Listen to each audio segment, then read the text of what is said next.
Shalom, shalom, que o Eterno abençoe a vida de todos em nome de Yeshua HaMashiach.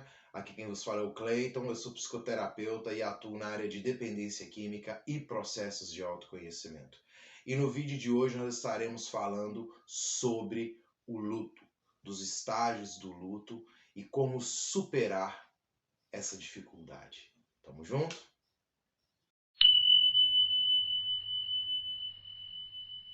Quando se inicia verdadeiramente o primeiro passo, admitimos que somos impotentes perante nossa adicção e que perdemos o controle de nossas vidas. Nós percebemos que ele trata simplesmente da aceitação da perda. Isso pode parecer assustador para muitas pessoas, mas não precisa ser assim. Basta admitir que a impotência é a aceitação da perda de poder sobre si mesmo e sobre o mundo. Talvez seja útil saber que em qualquer tipo de perda se seguirá inevitavelmente o luto. Ela acompanha a perda, seja ela grande ou pequena. É bom saber que o luto ele passa por várias fases e que quase sempre termina pela aceitação da perda. Isso é outra forma de dizer que o primeiro passo faz parte do processo de luto. Assim, todos que admitem sua impotência no primeiro passo passaram pelo processo do luto, como um critério para continuar o programa dos 12 passos. Primeiro vamos falar aqui das perdas associadas ao luto. Consideremos algumas das perdas que sofremos ao deixar a nossa dependência.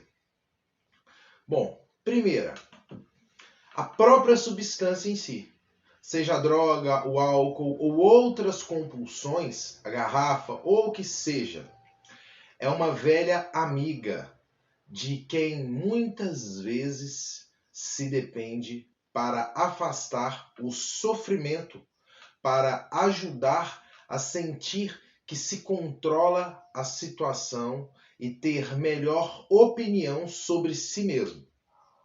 Quando deixamos esta muleta de lado, ocorre o pensamento de que teremos que aguentar tudo sozinho, sem qualquer tipo de ajuda. Segunda, os amigos. Quando paramos de beber ou de nos drogar, simultaneamente deixamos de lado um velho círculo de amigos. Podem ser vizinhos ou colegas de trabalho ou até mesmo membros da família que continuam bebendo ou se drogando. Do mesmo modo, se a bebida ou as drogas acompanhavam os esportes ou outras atividades sociais, poderá ser necessário deixar estas atividades de lado durante algum tempo. Caso continuar com elas, causa o risco à sua própria recuperação. Os familiares codependentes, aqueles que tentam controlar o comportamento do adicto ou de outras pessoas e perdem o controle do próprio comportamento, poderão continuar com estas atividades ou optar em deixá-las por algum tempo. Se isso for ajudar o adicto em sua recuperação. Vamos falar da próxima. Um relacionamento.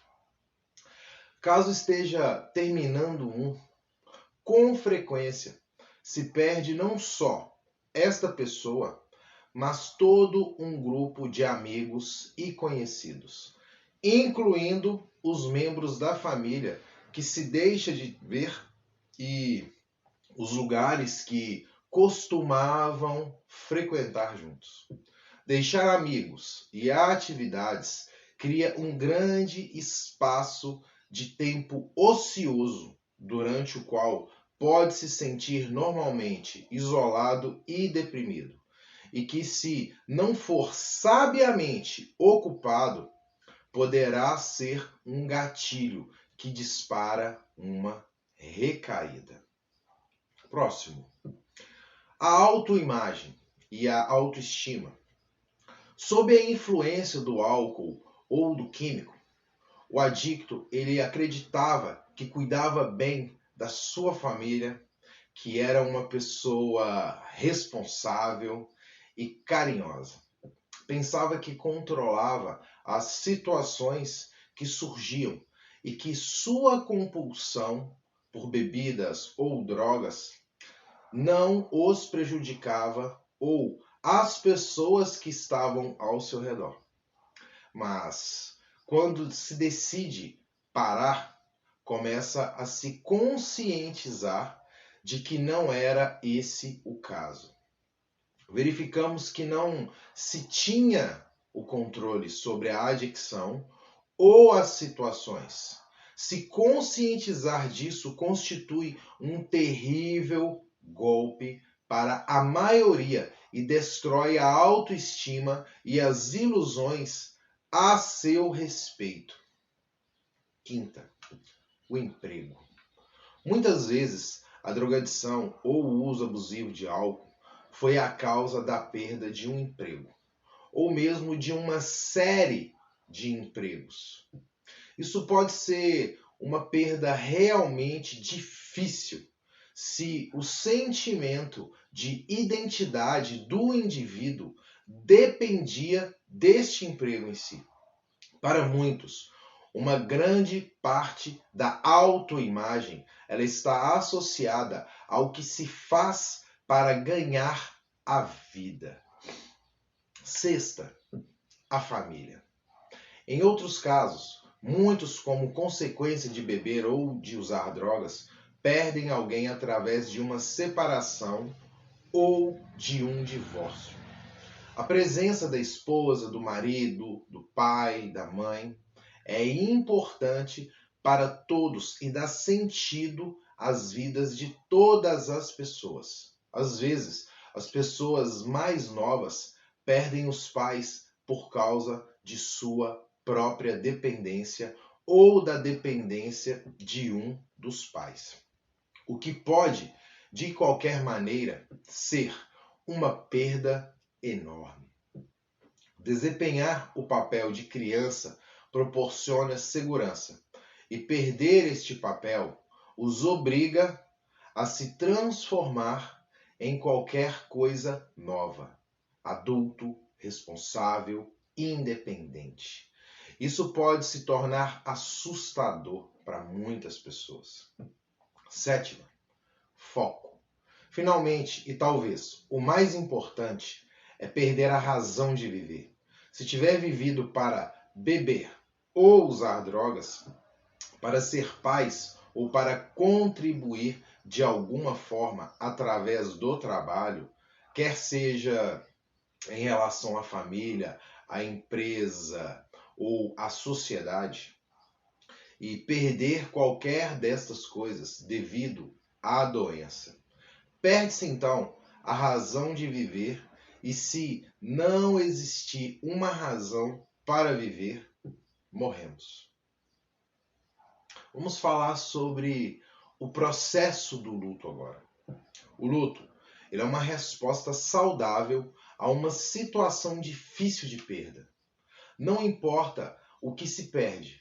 Pode ser um ente querido ou o controle sobre o álcool ou as drogas. O foco de problema é a impotência sobre o álcool, as drogas, a vida, a morte, os sentimentos de outra pessoa e o seu comportamento. Qualquer perda leva ao luto, e para aceitar completamente essa perda, devemos fazer seu luto. Somente pelo processo de luto é que chegaremos a um estado de espírito de paz e serenidade. A doutora Elizabeth Kubler-Ross, ela estudou o processo do luto em um trabalho e descreveu várias fases que observou nos doentes e em suas famílias. Embora as situações possam ser diferentes, o processo é o mesmo para quem quer que experimente uma perda. É por isso que os estágios por ela descritos se aplicam igualmente ao alcoolismo ou a outras formas de dependência. Vamos falar agora sobre os 5 estágios do luto. Cada fase do processo do luto é natural e saudável, porém, é fácil se prender em uma dessas fases e este processo serve tanto para a negação quanto para qualquer uma das outras fases. As fases elas podem surgir isoladas ou juntas. Pode-se verificar a ocorrência repetidas vezes de algumas delas ou de todas. Pode-se regredir, o que não consiste em um problema, enquanto nos lembrarmos do objetivo do luto, que é a aceitação da perda. Perdão. Vamos falar da primeira aqui, negação. Ela é um amortecedor psicológico que protege contra os pensamentos ou sentimentos aos quais ainda não se está mental, emocional ou espiritualmente preparado para lidar.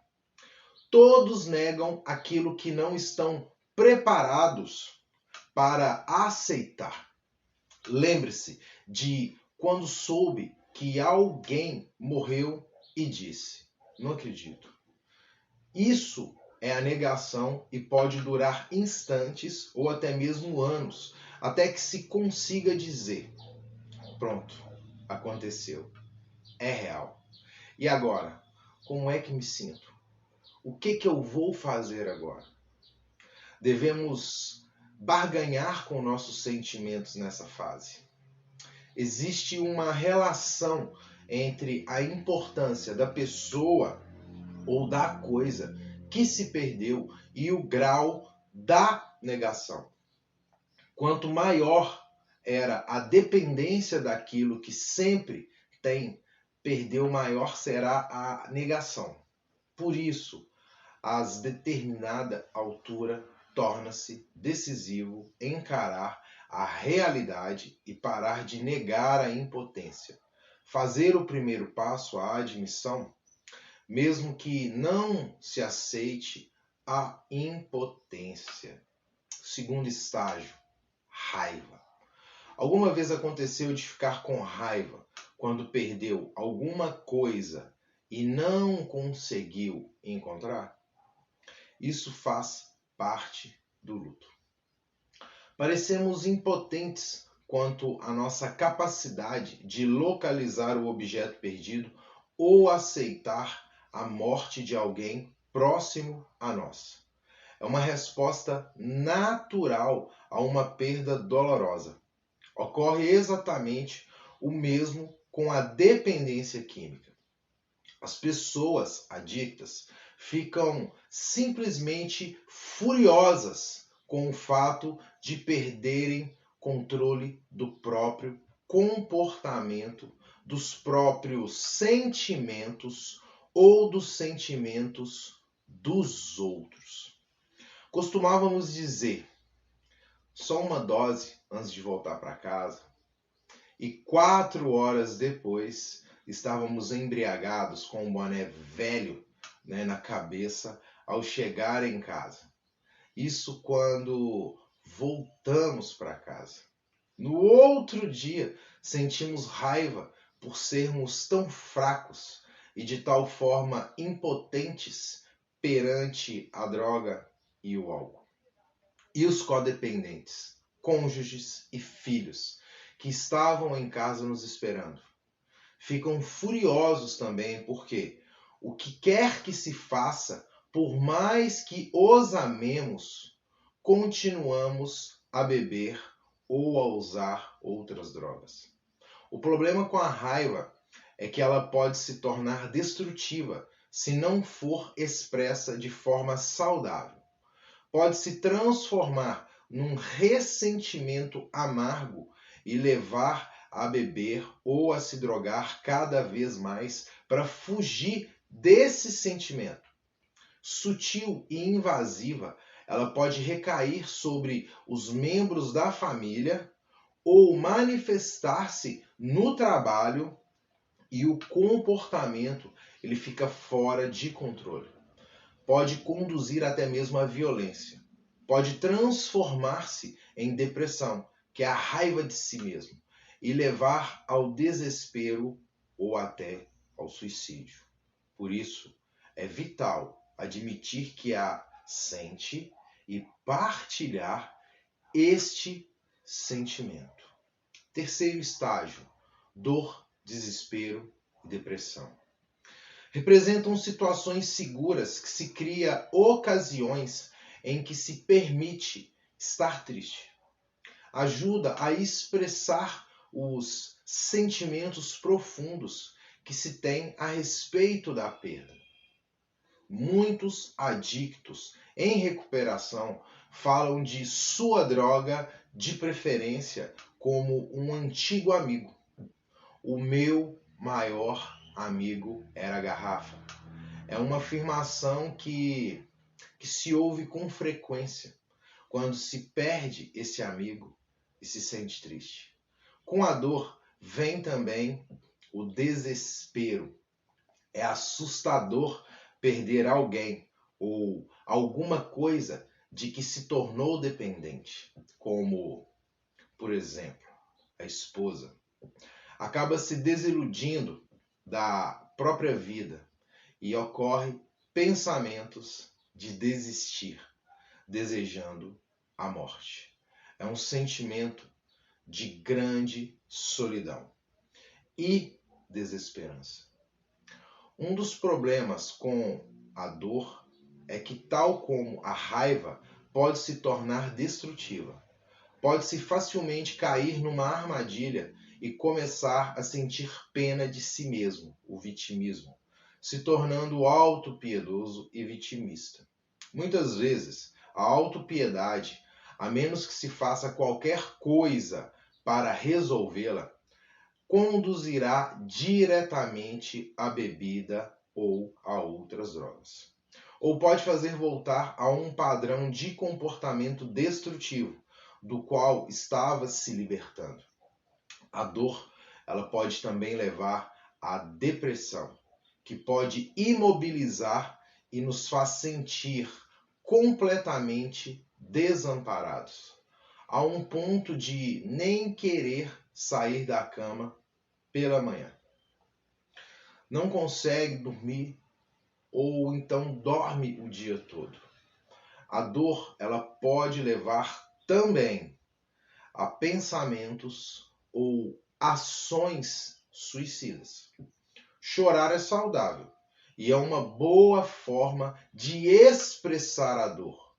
É uma forma de tratamento e de limpeza do corpo e da mente, né? No entanto, para certas pessoas chorar pode ser difícil, mas chorar representa o reconhecimento e a crescente aceitação da impotência e, portanto, da humildade. Chorar é saudável. Quarta, negociação. Negociação é a tentativa desesperada para manter o controle, para conseguir que as coisas ocorram como se quer. Tentar controlar o uso é negociar. Se eu beber só uma ou duas latas, pronto, que me controlo. E, portanto, que não sou impotente. Se eu beber só nos fins de semana, isso significa que não sou impotente. Portanto, posso beber. Ou uma esposa pode dizer: bem, eu convenci a não tomar outro copo. Isso quer dizer que tenho alguma influência sobre ele quanto ao uso de substâncias do mesmo. Negociar impede de enfrentar a realidade e assim é uma forma de negação. Também, até certo ponto, é bom, pois ajuda a realmente descobrir se controla ou não alguma coisa. Mas também se torna destrutivo se lhe for permitido permanecer nele por muito tempo, pois separa a realidade da perda.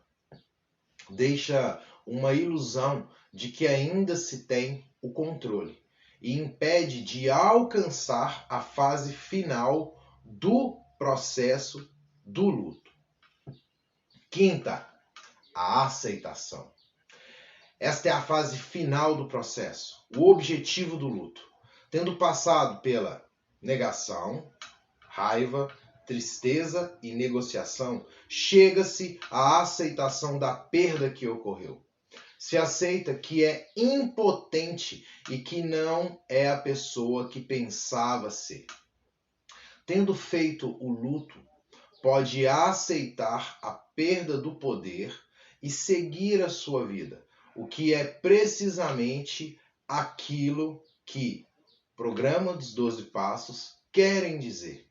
Encontra-se a paz e a serenidade. Chega-se a um acordo com a realidade. Não precisa de fé para admitir que é impotente, mas precisa dela para aceitar a impotência. A fé é o antídoto do medo. Se tiver fé, aconteça o que acontecer, tudo acabará ficando bem. Não se tem nada a temer. Pode-se aceitar o estado de impotência sabendo que alguém ou alguma coisa cuida de você. É aqui que entra o segundo passo.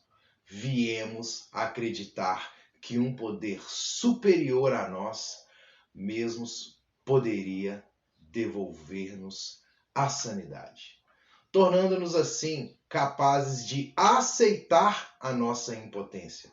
Podemos então decidir fazer o terceiro passo e pedir ajuda. Tudo está interligado. Quer se esteja apenas começando a se recuperar da adicção ou de outro tipo de dependência, ou mesmo que se encontre há vários anos num programa de 12 passos, o luto é uma coisa que todos enfrentam ao longo da vida. A perda e o luto subsequente fazem parte da vida e não há como fugir deste fato. O 12º passo diz que, tendo experimentado um despertar espiritual graças a estes passos, procuramos transmitir esta mensagem a outros adictos e praticar estes princípios em todas as nossas atividades. Essas atividades podem ser, às vezes, as perdas que se tem que enfrentar, quer seja a morte de um dos pais, o fim de um relacionamento e, se não, a mais importante, o fim da dependência química, que muitos lutam tanto para conquistar. Seja tão honesto quanto puder ao se observar e ao fazê-lo. Saiba que se encontra entre os poucos seres humanos que estiveram frente às suas perdas e à sua dependência e as superaram. Queridos, o luto é algo que é inevitável de vivermos em nossas vidas. E principalmente para o dependente químico e para o codependente, eu resolvi gravar o vídeo hoje falando sobre o luto e os estágios do luto. É fundamental para um dependente químico ou para um codependente ou para qualquer outra pessoa que precise passar ou que esteja passando por essa situação, que seja o abandono do uso de substâncias psicoativas ou a perda de um ente querido, passar por isso. Então, ficam essas dicas hoje a respeito do luto. Tamo junto? E se você gostou desse vídeo, não deixe de dar o seu like. Se você ainda não é inscrito no nosso canal Ideia de Terapeuta, se inscreve no canal e compartilha esse vídeo para que mais pessoas possam aprender a como lidar com essa situação. E se você está passando por isso e precisa de ajuda, procura o pessoal da Parceiro Sóbrio, uma empresa com profissionais qualificados e preparados para te ajudar a passar por não só essa dificuldade, mas várias outras que envolve o comportamento humano como um todo. Tamo junto? Shalom, shalom e valeu, família! Precisando, nos procura. Valeu!